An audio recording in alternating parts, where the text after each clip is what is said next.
Air India के साथ एक और हमारा कोर्स आया, एविएशन सिक्योरिटी कोर्स होता है एक पायलट्स का। उसमें सारे पायलट जाते हैं, 2 साल में 2 दिन के लिए वो कोर्स होता है, रिकरेंट कोर्स बोलते हैं जिसको। अब सारे एयरलाइन के कैप्टन्स बैठे हुए हैं, एयर होस्टेस बैठी हुई हैं एयर इंडिया की, और मैं अकेला हेलीकॉप्टर वाला। तो पढ़ाते पढ़ाते मैंने देखा कि एक कैप्टन बहुत देर से मुझे ऑब्जर्व कर रहे हैं। बीच में चाय पानी का ब्रेक हुआ, गया मैं चाय पीने, वो भी आए पीछे पीछे। पीते पीते पीते पीते उन्होंने इंट्रो में मुझे देखा था कि इसने अपना हेलीकॉप्टर बैकग्राउंड बताया है, तो बड़े इंटरेस्टेड थे। उन्होंने पूछा कि आप लोग का क्या रूटीन होता है। तो मैंने बताया कि सर हमारा रूटीन तो, और ख़ासकर मेरा रूटीन तो थोड़ा रिलैक्स अभी चल रहा है। 2.5 घंटा सुबह में जाता हूँ, 2.5 घंटा शाम में जाता हूँ, और बीच में दिन भर स्टैंड बाय रहना होता है। और 28 दिन ड्यूटी करो और 14 दिन छुट्टी हो जाती है। वो बड़े आश्चर्यचकित हुए, पैसा वैसा क्या मिलता है। तो मैंने बताया कि पैसा वैसा जो आप लोग को मिलता है उससे 1 या 1.5 लाख रुपए का डिफरेंस है हमारा।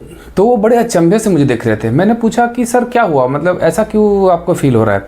तो उन्होंने बताया कि यार हम दिन भर लगे रहते हैं, रोस्टर की वजह से परेशान है। अभी देखिए कोर्स करके आया हूँ, मैं जाऊँगा वापस मुझे किसी फ्लाइट में डाल दिया जाएगा, किसी सेक्टर में करके आऊँगा। फैमिली का कुछ है ही नहीं, वर्क लाइफ बैलेंस बिल्कुल ही गड़बड़ है। आज फैमिली से मिलूंगा, फिर निकल जाऊंगा फ्लाइंग के लिए, 3 4 5 सेक्टर करके आऊँगा वापस घर पे, फिर जाके सो जाऊँगा, फिर से यही रूटीन।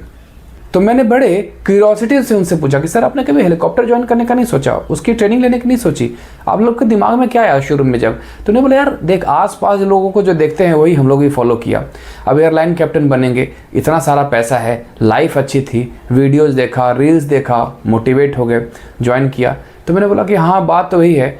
एक्चुअली इंडस्ट्री में 100 में से 90% पायलट्स एयरलाइन पायलट्स की प्रिपरेशन करते हैं। Helicopter stream is mainly dominated by defence pilots. Defence वाले रिटायर होते हैं।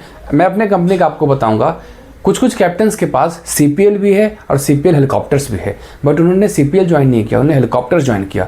देखिए एज हो जाती है, डिफेंस से रिटायर होते होते आपका 40-45 साल की उम्र में रिटायर करते हो, बाल बच्चे बड़े हो जाते हैं, जिम्मेदारी कम हो जाती है, तो धीरे धीरे रियलाइज़ होता है कि पैसा ही सब कुछ नहीं है। एक लाइफ का बैलेंस होना, फैमिली के साथ अब टाइम स्पेंड किया जाए, और ऊपर से 20-30 साल का एविएशन का एक्सपीरियंस होता है, तो उनको लगता है कि नहीं। तब वो डिफ्रेंशिएट कर पाते हैं, तब वो सोच पाते हैं कि एयरलाइन पायलट बना जाए या हेलीकॉप्टर वाले में चल दिया जाए। और जहाँ तक कि 5-10 साल बाद के सैलरी का सवाल है, तो दोनों कैप्टन्स होते हैं और दोनों की सैलरी में ज़्यादा डिफरेंस नहीं होता, वो चाहे हेलीकॉप्टर वाले हों या चाहे एयरलाइन वाले। बट वर्क कल्चर बहुत डिफरेंट हो जाता है। वो चीज़ लोगों को धीरे धीरे रियलाइज़ होती है। अरे सिर्फ पैसा थोड़ी कमाना है, जिंदगी में जीना है ना। और पैसा कमा किस लिए रहे हो, जिंदगी जीने के लिए ना। पैसा ही कमाते रहो, टाइम ही नहीं मिले तो क्या जिंदगी जियोगे। उम्र निकल जाती है दोस्तों, 40-50 साल बहुत बड़ा करियर नहीं होता, देखते देखते निकल जाता है टाइम। तो सोच समझ के डिसीजन लेने की जरूरत है। चूंकि मैक्सिमम टाइम मैं पायलट्स के साथ रहता हूँ, क्रू के साथ रहता हूँ, एविएशन कंपनी में ही काम करता हूँ, तो ये सजेशन आप लोग को देना चाहूँगा कि करियर चूज करने से पहले एक बार सोचे जरूर। विजन बिल्कुल क्लियर होना चाहिए, और अगर कुछ नहीं पता है तो आसपास 4-5 लोग 10 लोग उनसे पूछें, वीडियोस देखें, डिसाइड करें, और अंत में जो डिसीजन लें वो हमेशा आपके लिए सेटिस्फाइंग होना चाहिए, मेंटली डिस्टर्बिंग तो बिल्कुल नहीं। क्योंकि ये करियर प्रोफेशनल एंड डिसिप्लिन होने के साथ साथ बिल्कुल रिलैक्स रहने का भी है।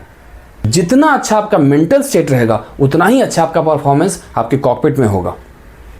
और जाहिर सी बात है, जब आसपास सोसाइटी, फैमिली, बच्चे खुश, तो आप ऑटोमेटिकली खुश रहेंगे और आपका परफॉर्मेंस ऑब्वियसली शानदार रहेगा।